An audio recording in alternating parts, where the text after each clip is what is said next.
Welcome to the Deep Dive. We dig into ideas to get you thinking. Today we're looking at a really old story from Aesop's fables, The Dog and the Shadow.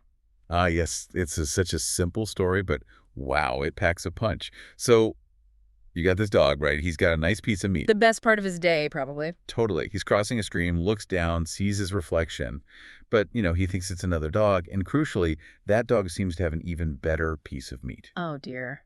I can see where this is going. Exactly.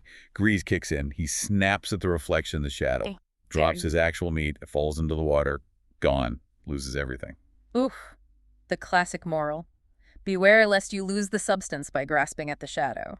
So our mission here is to explore how that ancient idea is, well, surprisingly relevant to your life right now. It really is. We want to unpack why we humans get so easily drawn to illusions, these shadows. What does it actually cost us? And maybe how we can get better at seeing the difference, find some discernment in a world that's just full of shadows. And it's fascinating, isn't it?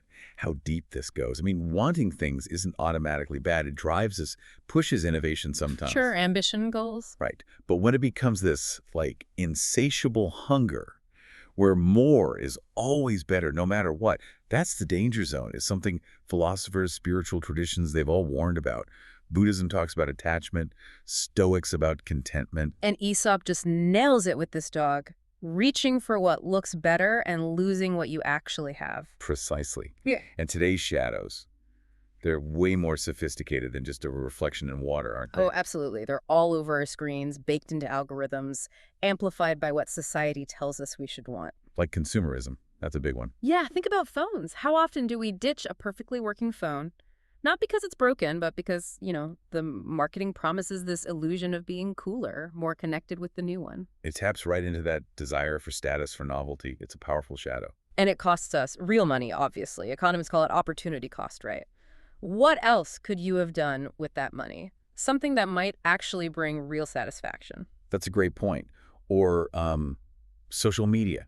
People trading real deep connections for the shadow of validation, likes, followers. That quick hit. Yeah, that intermittent reinforcement psychologists talk about. It keeps us hooked, always chasing the next little buzz. And by grabbing at those sort of digital reflections, we can easily lose the substance, genuine connection, feeling okay with ourselves.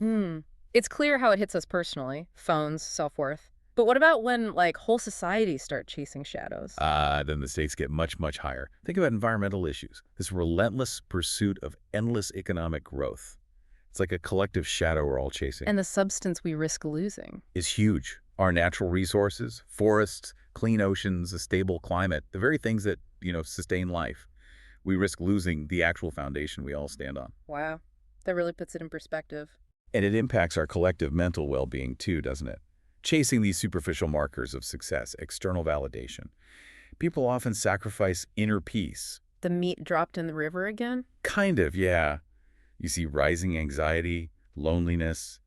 Psychologists sometimes call it the hedonic treadmill. You get something new, feel happy for a bit, then you adapt, and you're back to wanting more. Always chasing, never quite arriving at lasting contentment. It sounds exhausting, like we're always reaching for something just beyond our grasp, thinking this time, this shadow will be the real deal. The challenge today isn't the lack of substance, maybe. It's just the sheer volume and the cleverness of the shadows being thrown at us. Every ad, every feed. So much noise telling us to want more, compare more. Which brings us back to Aesop. That simple wisdom is still so potent. Okay, so wrapping this up. These modern shadows, they're everywhere. The new gadget, the endless scroll, these big societal promises, they're not just little personal traps, they're like big collective challenges. But, and this is the key difference, unlike that poor dog, you can actually think about it. You can pause, reflect, choose. You're not just running on instinct. Right. You have that capacity for reflection. So maybe the question to leave you with is, what shadows are you chasing? Individually or maybe as part of the bigger picture? And how can you practice that discernment? How can you hold on to the real stuff in your life? Yeah. Genuine connection, maybe inner peace, a healthy planet even. Instead of letting it slip away for some fleeting illusion, it's a choice, isn't it? Valuing wisdom over just impulse, that choice is yours.